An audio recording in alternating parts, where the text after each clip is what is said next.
Support for Iowa Catholic Radio and the Uncommon Good provided by Mercy College of Health Sciences. Learn more at mchs.edu.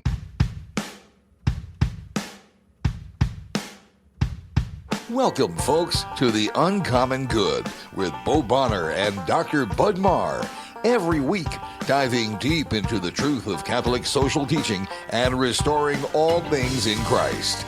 The Uncommon Good is on the air. I'm Bo Bonner. And I'm Dr. Bud Marr. We are coming to you from these United States of America, here in the middle of the country, good old Iowa, on Iowa Catholic Radio. However it is that you might access our shows and wonderful programming, whether that is in the Iowa Catholic Radio network through the airwaves, cascading across the airwaves, there you go, in Iowa, the many towers that we have, or if you listen on iowacatholicradio.com, the Iowa Catholic Radio app, and of course, our wonderful, glorious, intelligent, smart, beautiful podcast listeners. Thank you for listening to the show. I'm Bo Bonner. I am the Senior Advisor for Mission Initiatives over at Mercy College of Health Sciences. And over here to my right, if you can just imagine a room with two microphones, to my right, who's this guy? I'm Bud Marr. I'm also at Mercy College of Health Sciences. I'm the DOLA.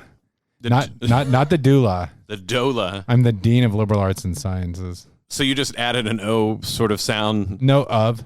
Oh, there you go. Dean DOLA. of. I like it. It's like goat, but DOLA.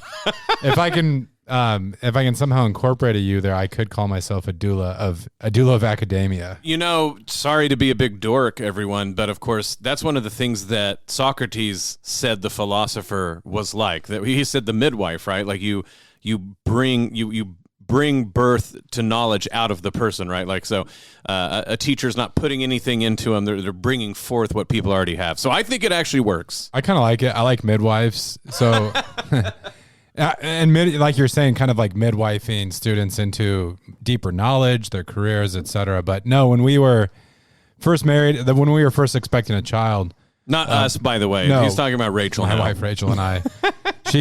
She wanted to have the baby at a birthing center, and so that was my first exposure to midwives. And of course, I don't know, like there's so many things that are cultural. Like in the Midwest in the '80s, you just took certain things for granted. Yeah. So it sounded scary to me. Well, I think it's funny is it turned out well. You're calling me and talking about this. We're having Rob and I have our first kid in Oklahoma. No doulas. No, wasn't happening at the time. And to be very fair, we really could have used one. So like some of the complications that happened. Oh. So I actually think it's just funny, a historical moment where we were sort of. It's not only that we were calling over thousands of miles. It's like we were calling different decades. Mercy College of Health Sciences, I agree with their decision to underwrite our show. mchs.edu. Thank you for underwriting the show. But it's that time of year. We've talked about football. We've talked about weather. But, of course, here at Mercy College, it means the start of school. We start a little bit later, I would say, than many places because we have the full year that we go, fall, spring, and summer.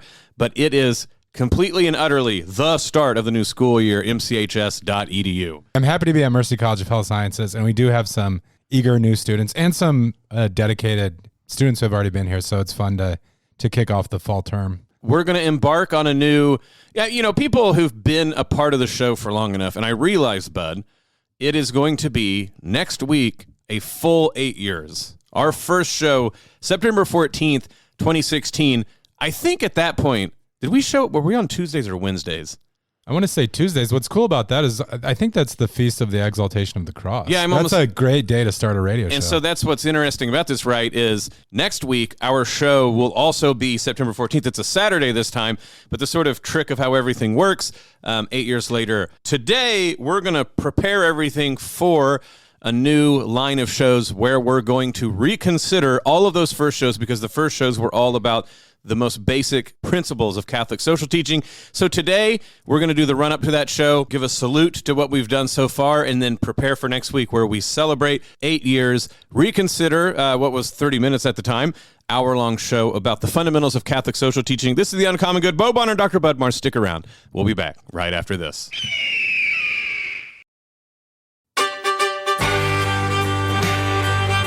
Back with The Uncommon Good. Bo Bonner and Dr. Bud Marr joining you this week. Thank you for listening to the show. And let's just say this show is a big thank you for all of you who've listened to 7 years and 51 weeks of the show. Because next week, September 15th, 14th. September 14th. 2016 was the very first show that we ever got to do on Iowa Catholic Radio. I had only been living in Des Moines, so January, February, March, April, May, June, 8 months. You were only there, what, like 2 years? Yes, because I would have started here August 2014. So we feel, I mean, why anybody entrusted us with the show, we thank you. I don't want to say that it was ridiculous to do so, but I don't know if I would have given us a show. So I want to say thank you for that. But 8 years, so like we're right on the precipice of 8 years. If we were more sophisticated and had like tons of free time, maybe we would cull through and do a best of show. But what I want to prep people for is, Bud, if we can go back in the past and imagine, why was it that we decided, first of all, an easy one, to call this the uncommon good? We both remember this one, but we'll bring that story back up. Okay. 2, why is it that we thought we needed to do a show on the common good and Catholic social teaching? And then number 3 is, why did we decide we needed to start the show with those principles, and which ones did we do? So those are, I think, what we can talk about today in order to say how the show's expanded, some of the different runs of shows we've done for these 7 years and 51 weeks, and what we're hoping to do by reconsidering the first episodes that we did. So let's start with an easy one. The story of how this goes. I land in Des Moines, January 2016, get the job here at Mercy College. And it's because of you. I know I have to go interview and stuff like this, but I wouldn't have ever ended up in Iowa except that you were already here first. So thanks. Good job.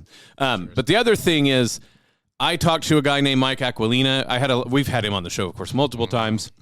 Had fun arguing with him in this last conference thing I was doing at Wichita before I moved. And he said, hey, when you get up there, you got to talk to my buddy John Leonetti. I talked to John. Within a week or two, he's having me on his show, and I start to have a segment on his show. And then, again, relatively short order, about half a year, he throws out the idea of me doing a radio show. And I said, there's no way I'm doing a radio show. Well, after having a lot of should I do it or not? And then I decided, hey, the least I can do is make sure someone worse than me is not on the radio. So I think that's a good thing. I told him I won't do it unless I have a co-host, and that co-host is my friend Bud Marr. They agreed, and so then we started all up. But we need a title, and Bud, you and I were coming up with titles that were entirely too long. Yeah. And then, who's the guy who came up with the title? Well, that's John Leonetti. Yeah. So we have a lot to thank for John Leonetti out there. Have a pumpkin spice latte on us, dude. But yeah, the uncommon good. When you heard that, what made it click that this was the sort of name we needed to have for a show? Well, we wanted to hit a certain wavelength on the radio air. For us, there's shows out there, and I think nationally, Catholics do a pretty good job with apologetics. And so as Catholics want to learn more about the faith, they can turn to Catholic Answers. I'm forgetting the name of the other popular one, David Anders. Well, okay. Yeah. I don't want to butcher anyone's name. So anyways, there's that sort of thing out there. And then with like the podcast form, you do find sort of like highly intellectual kind of conversations in certain spheres. And we wanted to reach a broad audience. So we wanted to, we didn't want it to be too highbrow, which usually isn't a problem with us. So never been charged with like being overly sophisticated.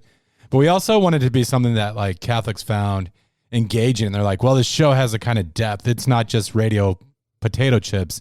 This is like a steak dinner. Radio potato chips is a great name, though. It gets greasy. And so, I think there was some inspiration. I am grateful to John Leonetti for the name for the show, but we thought Catholic social teaching was a great theme for those kinds of conversations, because you and I have been impacted in such profound ways, and we've drawn so much from the rich treasures of Catholic teaching in this area. But on the speaking in sort of like broad terms, it is an area of the Catholic faith that is maybe underappreciated.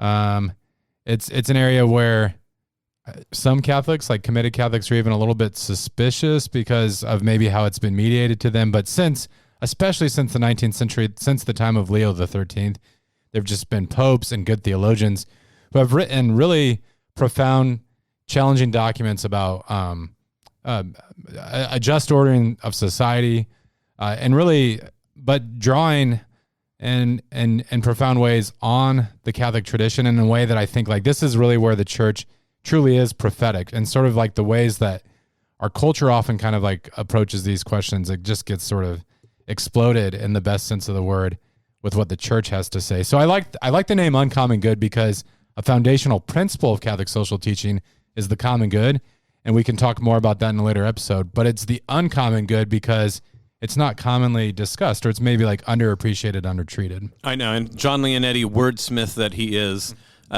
stylized that to make that, okay, we're going to talk about the common good, but it needs to be talked about more, so it's the uncommon good. It's not cliche, what's the right word? It's sort of a dad joke, so it works on multiple levels.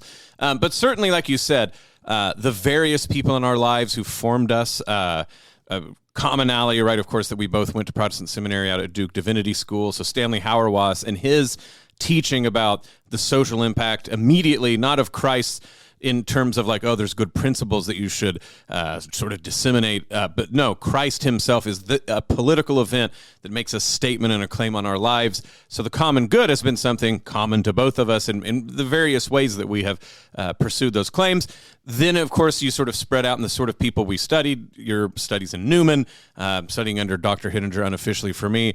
We start to get into this idea of basically everything we would want to end up talking about, we believe, could end up being talked about under the guise or auspice of the common good. Looking through, shout out to our buddy Steve Wickmer, the Catholic movie guy, who, to be honest, I'm not sure, is he doing really much on the podcast? I think that's slowed down considerably. Yeah, but I mean, maybe when we were having him come on talking about movies, we tried to like make a social angle sometimes, but sometimes we were just having fun with friends. So I'm not acting like every single episode we've ever done could really be checked off as like hitting all of the foundational social principles of Catholic social teaching. However, I do think even when we've gone into, so to speak, high theology mode, or when we've interviewed people that maybe were more broadly theological, our hope was, like you said, that we could make not like a wooden connection to the common good, but we genuinely thought that the common good, since it's not just the amalgamations of good, it's just not the accretion of good, but it's the good that we can all participate in. I think that there's ways that there's connections to be made to that are far more reaching than a lot of people first think. Well, one thing I'm proud about with the show, and I hope that we've done really well, is we've tried to show that there's not this sort of, like, if you think about a human being as a total person, there's a way sometimes where we can look at that and say, like, their spiritual life is kind of this sphere that's so they have their life and they have the kind of important things that they have to button down, like if they don't pay their taxes or their electric bill, they'll end up on the streets or whatever. And so like we sort of like we approach the nuts and bolts of life, and we see those as urgent and kind of like time sensitive. I know I'm entering into like Dean's talk right now, but Dean speak. But it really is. Forms to fill out. It really is. Like sometimes we'll like bypass prayer in a given day, but like when the bills are due, like that's front and center, right? And so as we should make, sorry to interrupt you, we should make a book that gets people to pray more. That's just invoices, and you have to fill it out with your prayer request. Yeah. No, I'm kidding. We're not going to do that. But as we go about that, then we can sometimes like sort of fall into this mode where the spiritual life is like it's almost like a hobby. And I feel like on the show we've tried to explode the categories of body and soul. Like religion has to do with your soul, the 9 to 5 has to do with your body, and sort of like how you like your finances and things. And we've also tried to explode the categories of public and private, that there's like public life that's out there that involves all of us. It involves the community and society and the government. And then there's private life where we're allowed to practice whatever religion we want. I think, and I mean, this really goes back to Jesus. And I say that because there is some Catholics, and I'll avoid naming anyone today, who's sort of like, it's like the dogmas of the faith, like the creeds and things, like those are firm and concrete, and you can't second guess them. Catholic social teaching is either dispensable or worse, like some will say it's just dead wrong. Right. Now, I've tried to say on the show, like there are different kinds of documents that the church gives, and there are different kinds of authority that the church ascribes to certain teaching. But I don't think as a Catholic, you can just say like, oh, there's these nice encyclicals about social teaching, and I can just discard those or ignore those. I think that's being unfaithful or like unfair to the teaching office of the church. And that goes all the way back to Jesus, because when Christ is calling followers and he's making disciples, he's not like, well, when you finish with your job for the day, in your spare time, say these prayers. Right. He's saying, come follow me. He tells his disciples to leave everything behind, to set down their nets. But even beyond that, he's pressing them on such matters of how they spend their money. Do they care for the least of these, those in prison, those in need of food? And it even gets into, like, this is a misunderstood part of the gospel, is when the religious leaders try to trap him with the question about should we pay taxes to Caesar. Christ's answer about that question is really fascinating. That could probably be a show in itself. But it's not simply like, there's this sphere over here and do that. There's this sphere over here, follow me. It's all intertwined and everything belongs to God. So it calls us to question every facet of life and how we're being stewards of those gifts. No, and I think that this is something else I hope we've done with the show. First of all, it's interesting how, looking back over 7 years, 51 weeks, we were setting up various things that both of us ended up talking about, being part of programs, doing writing on, that I salute 2016 us for highlighting some things that ended up being even more deep and meaningful than we meant. That really sounded like I was like really tooting our own horn. I was actually trying to be like tipping my hat to saying 8 years ago, I feel like I was a dum-dum, but accidentally said some good stuff. So I was actually not complimenting myself. So for instance, we made a big deal about like this show needs to be an intermediate voice. And to your point, what we meant is too often people either speak far too high for people because they're doing, PhD, ivory tower stuff, or everything is dumbed down. And I mean, again, that's being mean to apologetics. Like you said, there's a lot of apologetics and there's a lot of graduate programs, but there wasn't a lot of space in our mind where people had that middle voice, where they had been well catechized, they've been trying to read, but they're not going to be theologians. How do you give them, spiritual food rather than just spiritual milk? And we were hoping that the Common Good was exactly that sort of intermediate space where you could talk about what you knew catechetically and on the ground through experience, and start to hook it to the bigger theological ideas without needing to go get a PhD to do so. Mm-hmm. And then conversely, like you were saying, it's also an intermediate space, like you said, between the physical and the spiritual and the public and private, because the common good involves everything that we do in common, but that have a sort of lived reality in our individual lives, in our individual families, et cetera, et cetera. Of course, that was without us thinking about how Dr. Hittinger was going to come to campus and talk about intermediary societies. So if mchs.edu/flourish, for instance, you can watch all of those things. We didn't know that Charlie Camosi was going to make it to campus at some point and try to talk about that in terms of medical health care, for instance.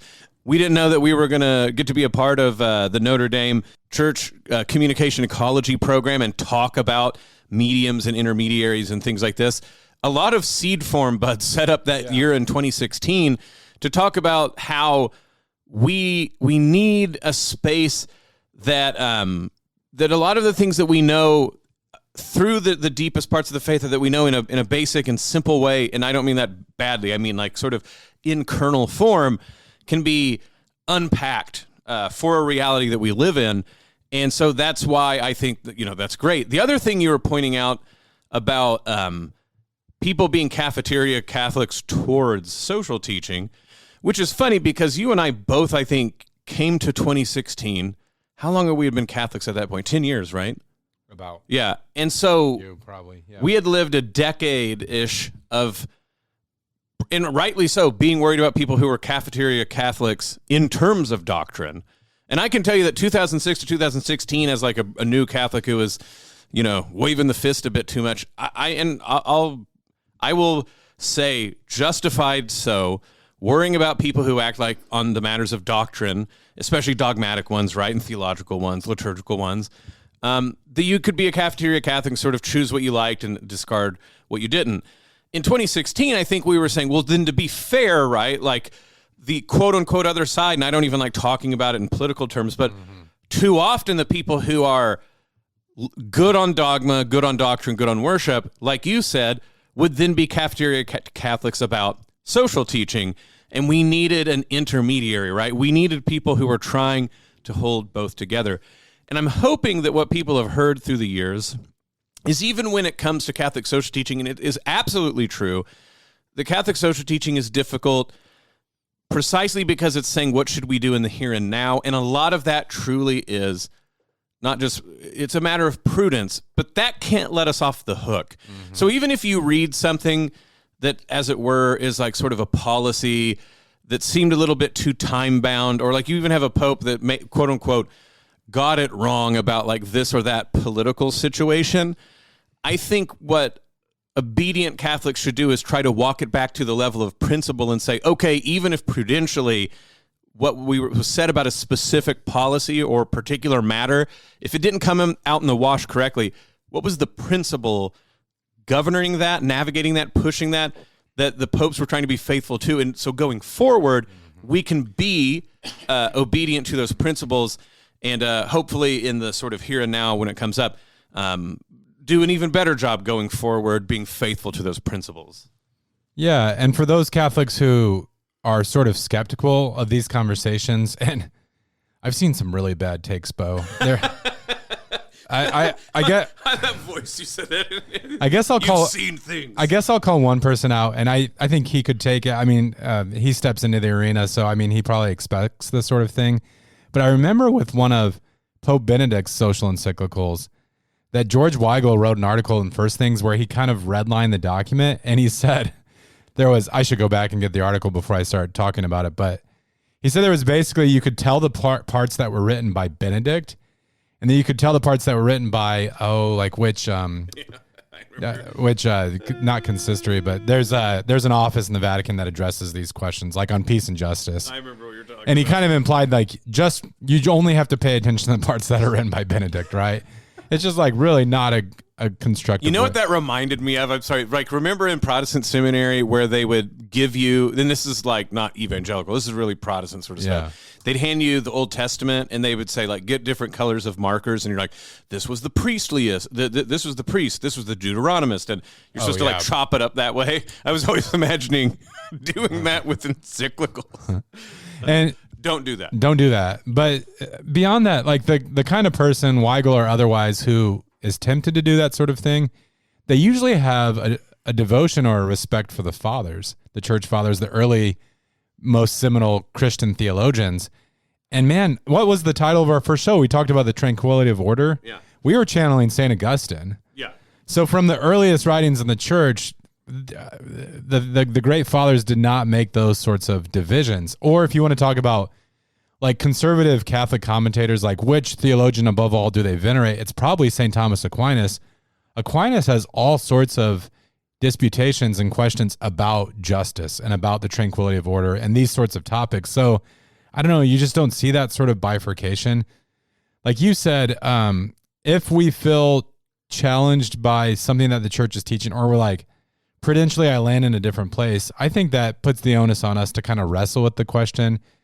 If you start questioning at the level of like principles, it gets really sort of difficult and problematic. And that's where like some of us, and myself included in certain ways, have been maybe too formed by the cultural water that we swim in, and we need to be pushed by the church on these questions. No, absolutely. And I mean, I think I'm sure people can go find episodes where people say, well, you had interviews or you were talking about things where it seems like you, I don't know, wrestled with stuff or disagreed.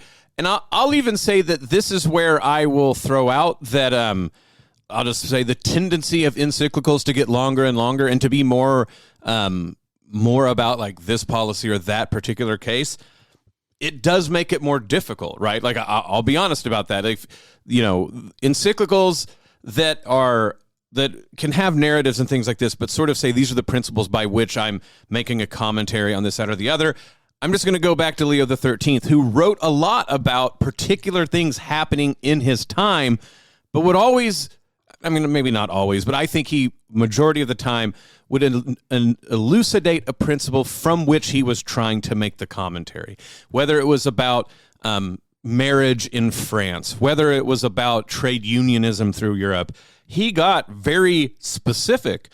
There were things happening in his day, Bud, that made him write what he did. But what's enduring is how he tried to elucidate a principle and then tried to work through it. And even if we can't come exactly to the conclusions that like Leo XIII did because the world is different in its particularity, the principles are enduring precisely because he demonstrated that to us. And I'm not trying to like pick on, I mean, I think some people go, oh, you're highlighting only Pope Francis. No, I think that we can all throw out that the modern encyclicals, certainly from the 20th century onward, they got more and more, there's so much great stuff in all of those as well. But I will say they don't always follow that line of Leo XIII. And I do think sometimes that leaves people with questions that can then more easily make them question principles. So I'm admitting that's the case. But that's why I think we have to continually have these conversations and be willing to go back and elucidate the principles, ruminate on them, and try to see, is there a way that we can think what we should do on the ground based on those enduring principles? This is The Uncommon Good. Bo Bonner and Dr. Bud Marr. Stick around. We'll be back right after this.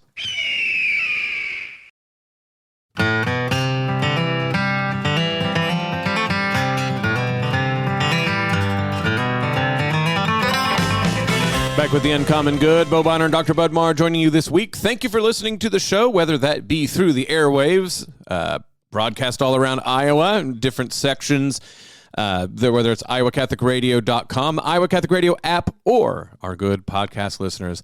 Welcome back to the show. We have been talking about a glorious 7 years and 51 weeks of The Uncommon Good, because next week, on the exact date, September 14th, 8 years ago, on September 14th, 2016, we broadcast our first show, and we thought it would be spectacular, wonderful, intriguing, inspiring to rebroadcast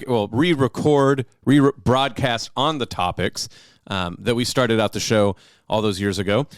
Taking from, of course, someone that we talk about all the time, St. John Henry Newman. He pointed out that catechize comes from the Greek that means to ring in the ear once again, right? And there's things that we should talk about, not necessarily over and over again, but we should always make sure to return to. So in celebration of 8 years of The Uncommon Good, probably best to go back and reconsider those things. So today we're, giving a salute to 7 years and 51 weeks. Or am I doing this wrong? Is it no? Yeah, it's eight. It's eight. I should learn to count. And really set up what we're trying to do when we go back over those principles. So we did some of that in the first segment. We talked about where the name come from, why we were deciding that we were going to talk about what we were going to talk about. And then we can talk about some of those principles that we started out with. We've already hinted that the first show will be about peace, the tranquility of order, which, as you said, we take from St. Augustine. Also, just to point out, was totally, on my end, ripping off Russell Hittinger, who makes a big point about all of those things. But peace being considered as something that is worth starting off with, Bud. Again, we don't want to preempt it because that will be what the show is about. But I do think this brings up one area, like where we were taking a lot of the impetus for what we were talking about.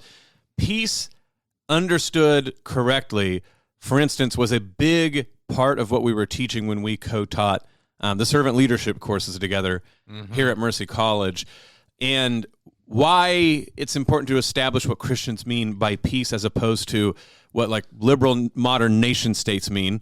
Not like in the political sense, like liberal conservative, like the modern nation state. That's sort of fundamental about what we're doing here and how we're going to talk about anything else.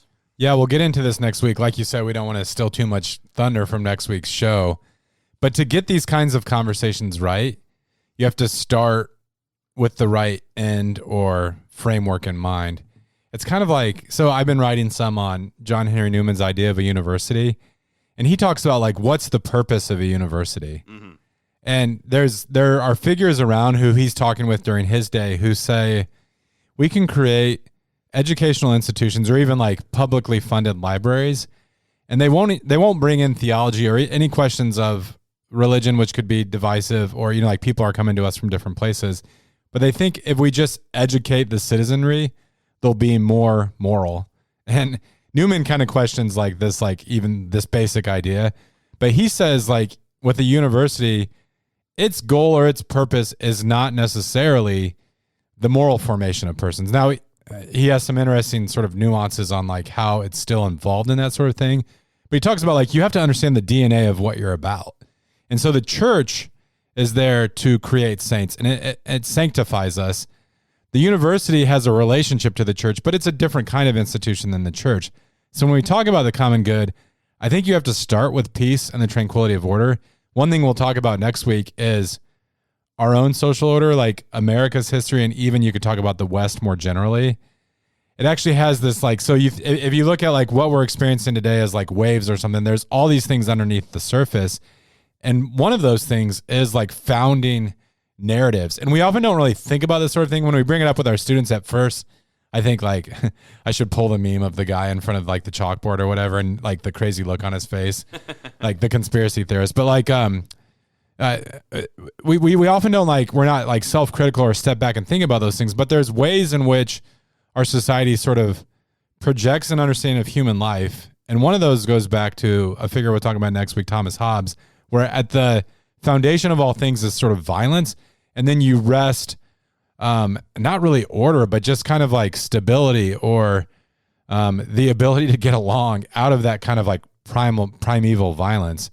And the Christian narrative or the Christian understanding just cuts against that grain. And that's where I think like Catholic social teaching has a way to really sort of like, it's like an antidote that undermines that kind of false narrative that we've heard from some philosophers. And so even when we go back and consider very basic things, and things supposedly everyone would be for, who's not for peace, for instance, the question is, well, just that term, for instance, do we mean something negative? And I don't mean bad. Like, do I mean, is peace the description of an absence of something else? Or is it a positive description if it's something that has its own being, its own, structure, the way we talk about its own essence and things like this? Similar when the next episode we talked about justice, right? And being able to talk and teach philosophy and ethics multiple times throughout my life, you start to realize that in some ways, justice in its sort of most bare-bone definition, I mean, people can formulate it many ways, but basically it does come back to what Plato called it, which is justice is giving each person their due. But the next question is, well, what is that? And that, to me, right, is like why we have to reconsider these things that, quote unquote, everyone knows. We all know what justice is, right? It's giving each one what they deserve, and we all want it. Do we? Obviously, we don't agree necessarily. Then even when you get into things like subsidiarity, solidarity, things that people, anytime you brush up anywhere in sort of Catholic world, you run into those things, but you can have people technically sort of using the same words, but they have not come to terms on what they think those words mean. Yeah. And then even something as what seems as straightforward as like the preferential option for the poor.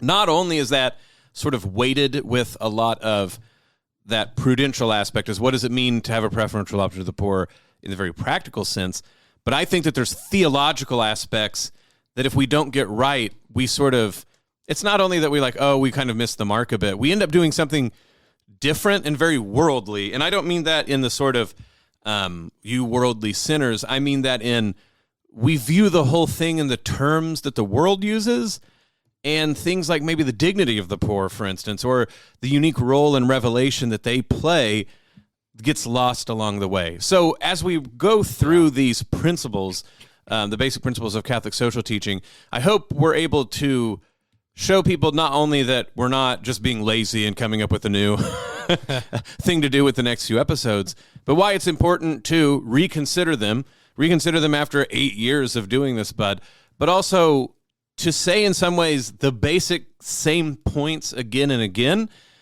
but to let them ring in our ears so that we are able to formulate them more and more faithfully as we try to act in accordance with those principles. Well, I think one of the most pernicious ideas out there, and actually it makes me kind of sad, Bo. I know sometimes when I say I'm sad, it sounds sarcastic, but legitimately so. We have a really thin description in our public discourse of the common good. So this came to mind.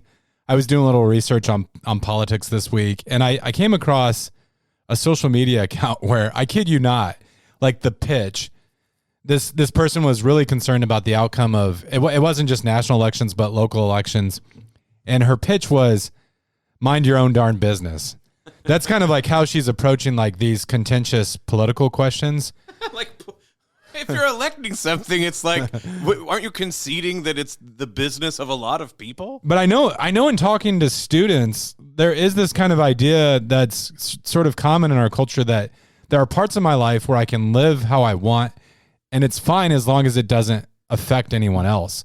But we have a really kind of like narrow idea about how our decisions impact other people's lives. Right. So when we talk to our students in servant leadership, we kind of pointed out, like, as we were trying to get them to have like a thicker understanding of the common good and the sort of like social network that we live in, we pointed out, like, you and I would just arrive to class, turn the power on the computer on, and kind of just start teaching. And we took for granted that there was a clean classroom, that there was electricity, all these sorts of things, all these kind of like this network of relationships where at the college, so many people make possible the teaching that like the instructors are able to deliver. And students could kind of see that. But like, if you look at our day-to-day, week-to-week lives, there's really little, if anything, that doesn't reverberate outwards. And I pick on this one because it's really sort of like low-hanging fruit. But like, if you think about sexual morality, right, it's one area in our life where people say like, I should be able to live how I want in this area of human existence. But if you really start like digging into it, like our understanding of marriage, whether or not people have to be committed or faithful to the vows that they make, these sorts of things have like long range impacts on the lives of our children, on the understanding of like honesty, integrity in our community, you know, and they're heated topics, and there can be a lot of contention, a lot of debate, but I don't think we can just, as Catholics, say like, and hopefully, you know, I don't think a lot of our listeners would be in this place, but you can sort of live how you want and let society like move on and it's all going to be fine. Like, no, there's going to be an impact. And I think that's one of the reasons that Catholic social teaching early on so often mentions marriage, particularly, not because, again, this idea of like, oh, powerful entities are trying to surveil you and tell you what to do. Marriage is a public matter that really does matter whether the state has control of it or if the church has control of it or how they interact in it, right? And I mean, that's what Leo XIII is getting at, is certainly every state has vested interest in the progeny that will be the future members of the state, the future taxpayers, the future people who defend it, people who are civil servants to it, people who work within it. So it's not like marriage can ever be, but even before you get to the church and the religious part, there is no private marriage, which people, I mean, this is one where, like, just as Catholics making a public philosophical point, there's no such thing as a private marriage. There's no such thing as a private having children, right? Like, this is the very stuff of humans propagating on earth, and then also where are they propagating and in what sort of social arrangement, right? But the church also says that this is primarily one of those incarnational realities where God has given matrimony, so to speak, to the church as a sacrament to maintain what is natural and perfect it, right? Like nature perfect, the supernatural perfects nature, it doesn't overcome it. And so we have a vested interest in these public debates that we can't back off of without backing off of our commitment to the reality of Christ's revelation. Yeah. So same thing with like liturgy, and I mean, I know that gets contentious as well, but I'm looking through, we very early on this show did that, but we talked about Christian marriage and its sort of social ramifications for the common good. We did that about the liturgy as well. We talk about economic solidarity. We talk about the idea of families having a just wage so that they can take care of their children. It's no wonder that at the helm of the modern world that Pope Leo XIII was talking about these things, because this is where the incarnational rubber hits the road, as it were.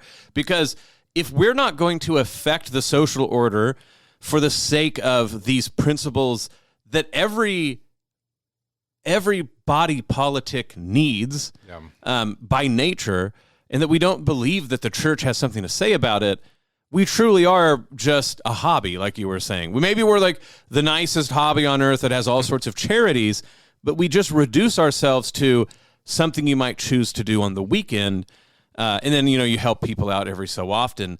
These things are to be witnessed to and proclaimed, because over and above that, you either have what we'll get into about the sort of modern Leviathan state doing whatever it wants, or you have sort of the private interest of very powerful people running roughshod over everyone else. And simply put, you don't worship a crucified Savior who was put to death by the strongest empire at the time for the sake of those being, run roughshod over, and not derive political principles against exactly that sort of behavior, which means we can't be doormats, and we can't be, it's not vanishing flowers. I'm messing up the metaphor, but we can't back away from this public witness that we have been called to give. Well, and like you, I don't really like the categories of left, right, conservative, liberal in the church, but for the sake of argument, to push conservative Catholics a little bit more, you mentioned that we have tried to emphasize economic solidarity, and I feel like this is one sphere of life where, like, the more conservative among us are maybe they're more open to that private-public divide when it comes to the question of finances. And, you mentioned Stanley Hauerwas on the show already. I was challenged in divinity school. I remember in one of his ethics classes, he was telling the students who are going to be pastors, he said, you should make everyone in your church publish their income, how much they make each year. And he was kind of the king of hyperbole. And so, he would say things in that way to really get people thinking. But it did for me because you mentioned a just wage, like even tax codes, whether or not we're a community who gives alms to the poor. Those are sort of barometers of our spiritual health. And I know for myself, like there have been times in my life where I wanted to reduce Catholic morality when it came to finances to like, well, as long as you're not running a casino, sorry if any of our listeners run a casino, or like engaged in like, we can think of like certain career paths that would be like below board or whatever. But otherwise, it really doesn't matter so much how you make your money or how you spend your money. Like maybe as long as you tithe, you're good to go. Jesus' teaching on that matter, Christ's teaching was much more radical.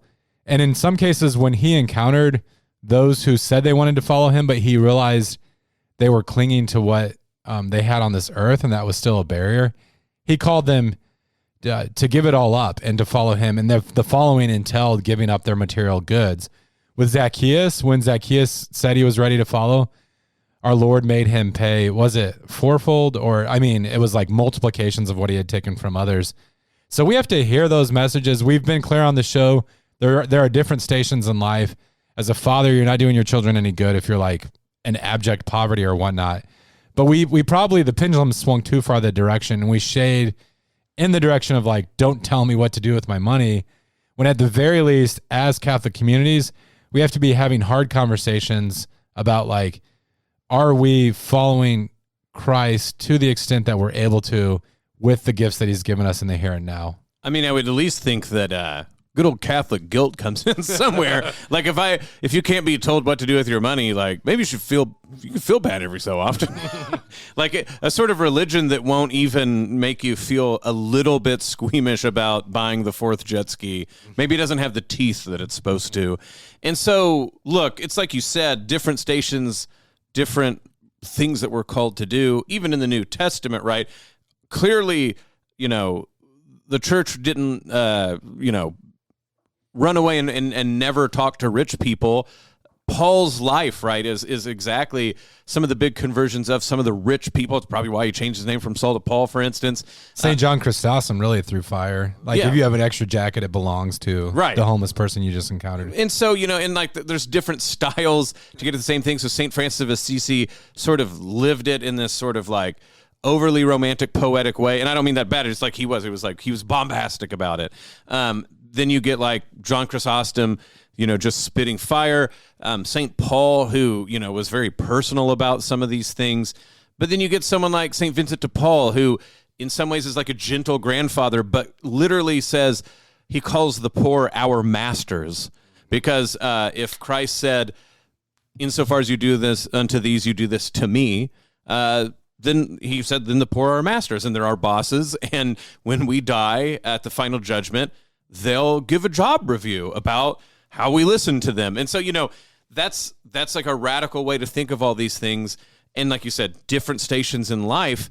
But certainly that's the case of if we want to go past, like we were saying at the top of the show, if we want to go past the merely beginnings, the first introduction to the faith, but we don't necessarily need to get into the big arguments that would require theological degrees, graduate degrees in order to have them. I've always hoped, I know you've felt the same, that this show has been an arena, a place, an intermediary where the sort of medium level talks about this can happen. And I look back on 7 years and 51 weeks and feel absolutely blessed that we've got to do the show together, man, that people have got to hear from us, that no one's kicked us off the air yet. That's been pretty nice. And looking forward for starting, like we said, next week on September 14th, the 8-year anniversary of starting the Uncommon Good, and reconsidering those first episodes talking about the principles of Catholic social teaching. I don't know, man, sounds pretty exciting to me. Yeah, I'm glad the term discipleship has come up a few times today, because I know sometimes when folks are listening, they're like, what does Bud know about immigration or the tax code or whatever? And maybe I sometimes do go too far in thinking I have something interesting to say about those things. But I think it does come back to discipleship, and it comes back to faithfulness, and we've all received the call of Christ.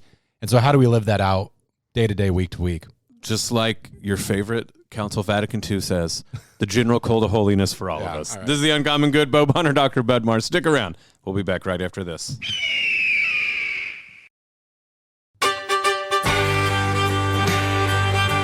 Back with the Uncommon Good. Bo Bonner and Dr. Bud Marr joining you this week. Thank you for listening to the show. It is wonderful to have you with us. So, as we've been saying the entire show, we are wrapping up 7 years and 51 weeks of the Uncommon Good, getting prepared to start 8 years next week. And what we're going to do by topic, reconsider every one of the topics for those. I don't know if it's the first year, but it's the first run of shows that we did where we talked about the Catholic social principles. And so that's what we're going to start off with. Thank you all for 7 years and 51 weeks. We're looking forward to starting off the 8th year. Powerful, strong, insightful, and we're looking forward to that. But what's other things that people can look forward to if they want to join the prayer life here on Iowa Catholic Radio? Well, I'm going to talk about the prayer life, but I do want to say real quickly, I'm grateful for the 8 years, and partly so. Two of my favorite theologians in the West are St. Augustine and St. John Henry Newman. And both of them, not every theologian is given this gift by God, but both of them had the time in their lives to go back and reassess some of what they had written. So Augustine even wrote his Retractiones. Yeah. But I know listeners can probably identify with this. Sometimes it's hard to hear your voice on radio. And I hope our initial shows still stand the test of time, but it is nice to have the opportunity to we won't say retract, but remix those. I don't know. Maybe we said some remix edition, absolutely baldly flat wrong things, but I'd like to go back and see what. Yeah, so I'm going to try to listen to each one of the shows before we actually do it. So regarding see if we can pull that off. Okay, regarding prayer though, please do join us on our prayer life. We broadcast the Rosary on air at 6 a.m. and 10 a.m. each day. The Chaplet of Divine Mercy at 2:55 in the afternoon. But you can also use the Iowa Catholic Radio app to pray the Rosary anytime, anywhere. And if you want to make sure to join into the activities and the events that are going on here in Iowa, for Iowa Catholic Radio listening area, you can go to iowacatholicradio.com events and see what's up. September 13th, for instance, out in West Des Moines at St. Francis of Assisi Parish, we got the Man Up West Power Lunch. September 28th through 29th at Wells Fargo Arena, Christ Our Life Conference. That's the big one people are looking forward to. October 1st through 4th, we're going to be having our fall fundraiser, so please make sure to listen in and think about giving. All of these things, again, on iowacatholicradio.com/events, where you can keep up with what we're doing. And finally, as we always like to point out, this here is a ministry that is not simply the people you hear behind the mics, behind the boards, or behind the desks. It is your ministry as well. It is only made possible with your donations of time, talent, and treasure. All of our volunteers, all the people who put the things that they can do in the time forward to make this work, for things like the events that we pull off. But it certainly is the case that materially this ministry does not exist except for your donations. We are very thankful for your prayers that you give, but please make sure to consider prayerfully donating to this wonderful, wonderful ministry. You can donate at iowacatholicradio.com, or you can call 515-223-1150 or text 515-223-1150 to make your donation. Once more, thank you for all you do. And thank you for considering donating to iowacatholicradio.com. Bud, it's been a wonderful 7 years, 51 weeks. Looking forward to starting year 8. Yeah, this was a fun episode, a little anniversary episode, but looking forward to this series coming up. May Jesus Christ, the Prince of Peace, reign in our hearts, family, city, state, nation, world, solar system, galaxy, the whole kit and caboodle. This is The Uncommon Good, and we'll be back next week. The Uncommon Good with Bo Bonner and Dr. Bud Marr is heard every week on wonderful Catholic stations like this one, and anytime on podcast. Just search for The Uncommon Good. Support for Iowa Catholic Radio and The Uncommon Good provided by Mercy College of Health Sciences. Learn more at mchs.edu.